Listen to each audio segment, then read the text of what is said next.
Assalamualaikum dan selamat sejahtera. Kami daripada Kumpulan 5 akan menerangkan tentang kesan dasar ekonomi baru dan kesan dasar penswastaan di Malaysia. Bagi dasar ekonomi baru iaitu DEB, DEB merupakan satu program sosioekonomi di Malaysia yang diperkenalkan dalam Rancangan Malaysia Kedua 1971 sehingga 1990 oleh Perdana Menteri Tun Abdul Razak. Antara matlamat utama penubuhan DEB adalah untuk mengurangkan dan membasmi kemiskinan dengan meningkatkan pendapatan dan menambah peluang-peluang pekerjaan untuk semua rakyat Malaysia tanpa mengira kaum.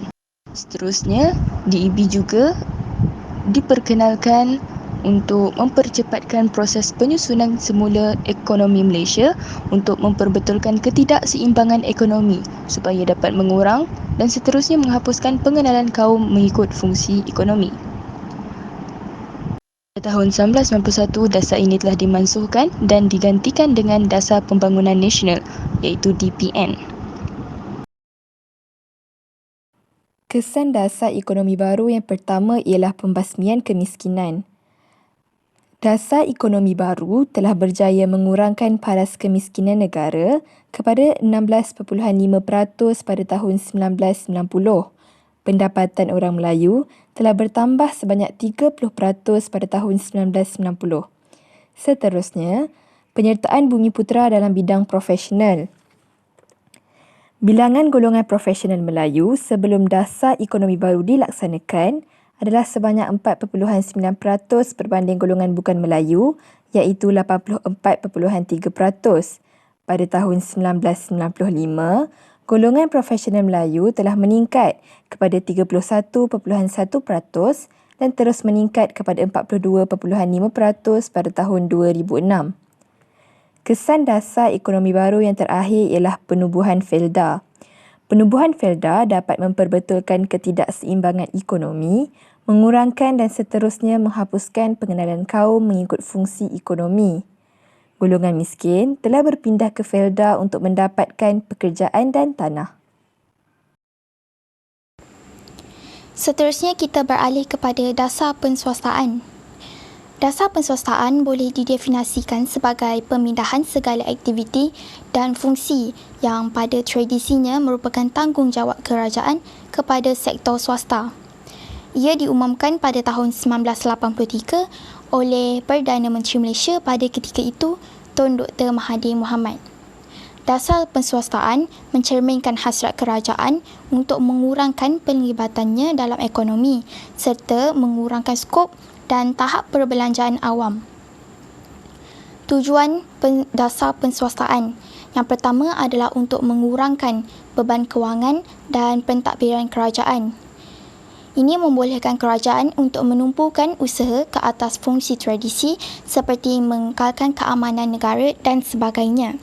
Selain itu, dasar penswastaan juga bertujuan untuk merangsang pelaburan dan keusahawanan. Seterusnya, objektif dasar penswastaan ialah untuk mengurangkan bilangan dan saiz sektor awam yang telah berkembang dengan begitu pesat sekali pada ketika itu. Seterusnya, dasar penswastaan boleh dilihat untuk menambah persaingan yang akan menggalakkan pertumbuhan ekonomi di dalam negara.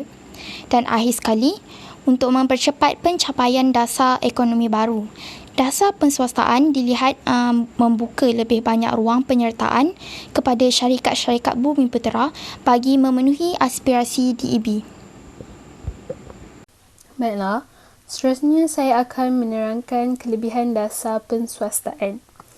Yang pertama sekali ialah, dasar penswastaan dapat memberikan peluang kepada pekerja untuk memiliki saham sesuatu organisasi.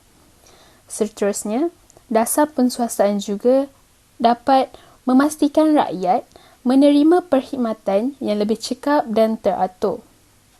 Selain itu, dasar penswastaan juga dapat mewujudkan peluang untuk peningkatan kerjaya. Dan yang terakhir sekali ialah, dasar penswastaan juga dapat memberi kelebihan dari segi skim gaji. Seterusnya, antara contoh badan kerajaan yang telah diswastakan ialah Telekom Malaysia Berhad, Tenaga Nasional Berhad, Bus Malaysia, Kereta Api Tanah Melayu Berhad, Malaysia Airlines, Dan yang terakhir sekali ialah Lembaga Pelabuhan Johor. Bagi kelemahan dasar penswastaan pula ialah ianya dapat mewujudkan eksploitasi antara pihak swasta kepada pengguna. Seterusnya, ianya juga dapat menggugat sektor awam yang sedia ada.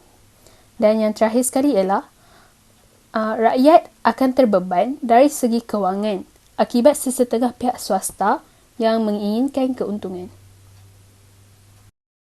Sekian daripada kumpulan kami. Terima kasih.